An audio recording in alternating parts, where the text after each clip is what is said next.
So here are 7 questions from the next chapter, which is the chapter on electric potential and capacitance.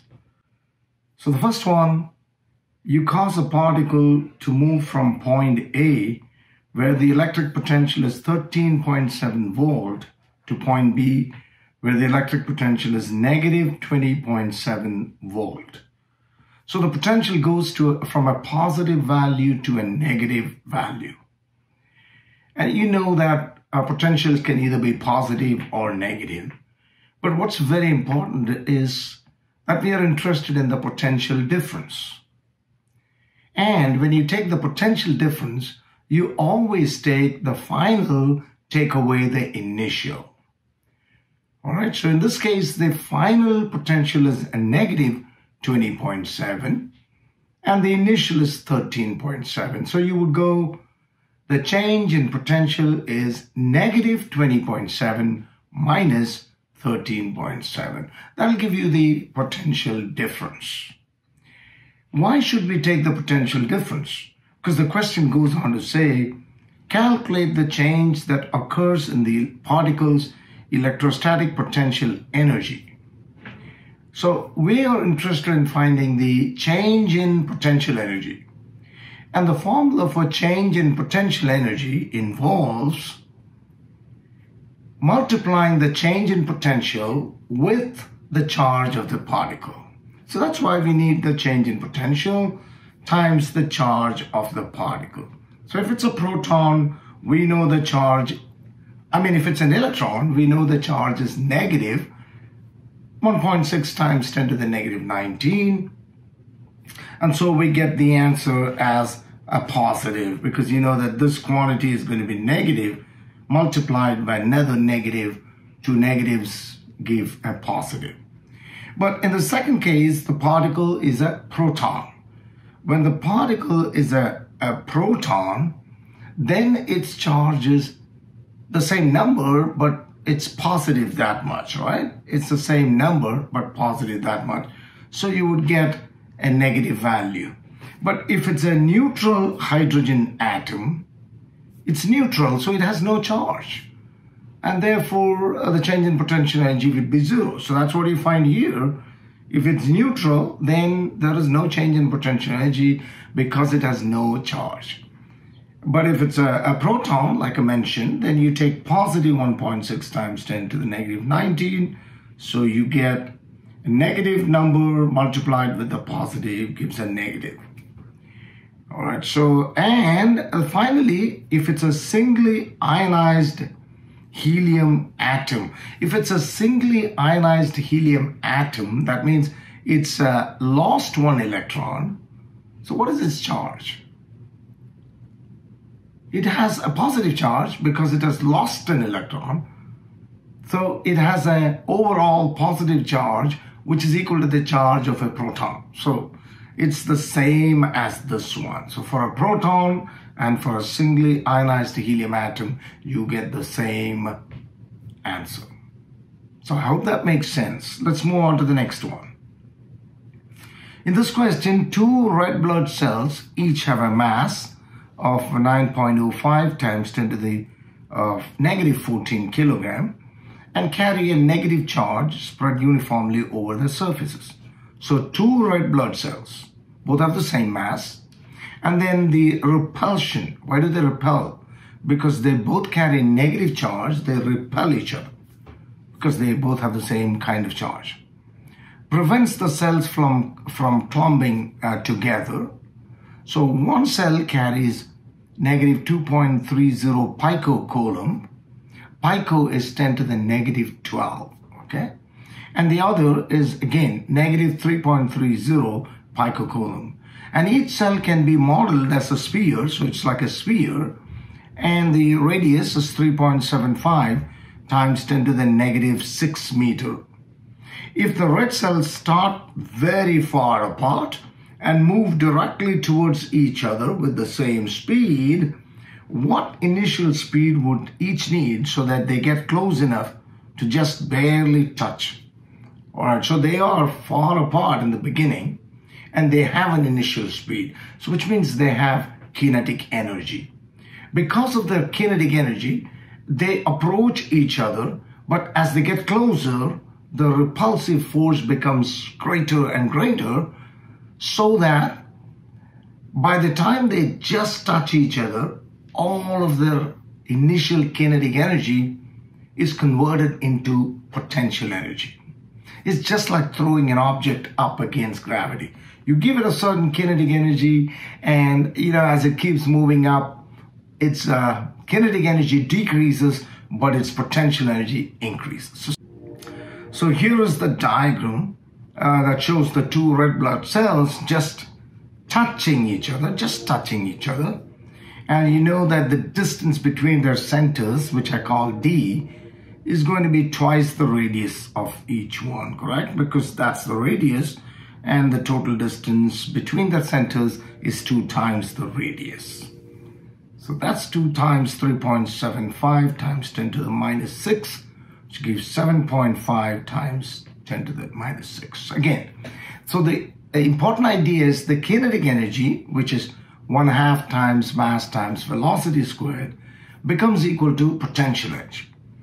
So how do you find the formula for potential energy? Remember, potential energy or change in potential energy is voltage times Q right here. So you can say that one of the red blood cells is getting into the potential or into the field of the first one. So you can find the potential due to the first one and then multiply it with the charge of that. So here you have the formula K Q1 Q2 by D coming up. So whenever you have two charged particles, the work done to assemble them, which is the potential energy, is always K times product of the charges divided by the distance. Now be careful, it's not D squared, so be careful with that. So all we got to do is rearrange and plug in the numbers and find the velocity. Now, raised to half means square root. So because it's V squared, you got to take a square root. So here it is. The numbers, K is 9 times 10 to the 9. Here is the first charge. Here's the second charge, and then 10 to the negative 24. Why? Because each one has 10 to the negative 12 with it, correct? So 10 to the negative 24 when you consider both of them together. Divided by D, which is 9.05 times 10 to the negative 14. Well, I got to multiply that mass with 2 because it's both are moving, and so you need twice the mass of that. All right, so there is the 2. Remember, I multiplied with the 2 there because it's actually 2 times the mass because both are moving. And so you got to take the total mass. And when you calculate, you get 317 meter per second. All right, so let's, this question has a second part. The question says, what is the maximum acceleration of the cells as they move toward each other and just barely touch? So now we have to find the acceleration. Acceleration is force by mass, right? Because force is mass times acceleration. Force divided by mass. Force is given by K Q1 Q2 by D squared, because that's force now. Don't make a mistake there. Force has the formula with a square for D in the denominator. So that is there. And then again, when I write mass, it means mass of both. Okay, so K is 9 times 10 to the 9. Put the charge of each one, multiply, and then again, you're going to get 10 to the negative 24 divided by the distance between the centers, square that, and then the total mass. So I got to multiply that with 2. Yeah. And when you calculate, you get 1.34 times 10 to the 10 meter per second square. That's a huge acceleration. And remember, the mass is so small, and therefore the acceleration is going to be really high. All right, let's move on to the next one. This question says, what is the electric potential due to the nucleus of hydrogen at a distance of 5.292 times 10 to the 11 meter. Assume the potential equals 0 as R tends to infinity. Anyways, the potential at infinite distance away from a charge is taken as infinity. So that we already know. The question is, it's the nucleus of a hydrogen atom, right? It's the nucleus of a hydrogen atom. And so what is the charge? What does a hydrogen atom have? It has a proton. That's it. It doesn't even have neutrons. So the nucleus is just a proton. So the charge would be the charge of a proton. Potential due to a point charge is kq by r. That's all. K is 9 times 10 to the 9. Q is the charge of a proton because the hydrogen nucleus is just a proton. Here is the radius. That's a very simple question. You do the calculation carefully. You should get 27.21 volt. I hope that's a simple enough one. All right, next one. Potassium ions move across a 9.0 nanometer thick cell membrane from the inside to the outside. So you have a cell membrane and the potassium ions are moving from the inside to the outside.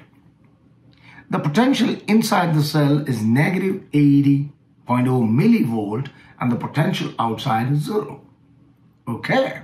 Now, just like before, we are interested in the potential difference. So the outside is 0, that's the final, and the inside is negative 80. It's going from the negative 80 to the 0. So the change would be 0 minus of minus 80, correct? All right, and you're asked to find the change in the electrical potential energy. So it's like what we did before. Change in electrical potential energy is what? Change in voltage times Q. And the reason why I did this problem is because many times you think whatever values are given, you need to use them. Not in this case. You need not use the thickness of the cell membrane. It doesn't matter. All that matters is the change in potential. So that number 9.0 nanometer is just given for nothing. It's just a fact.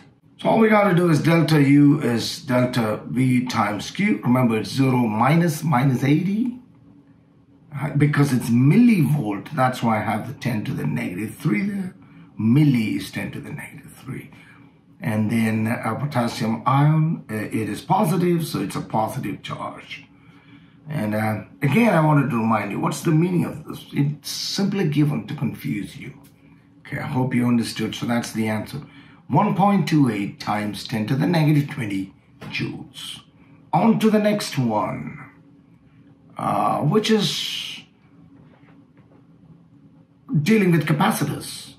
A defibrillator containing a 10.7 microfarad capacitor is used to shock the heart of a patient by holding it to the patient's chest.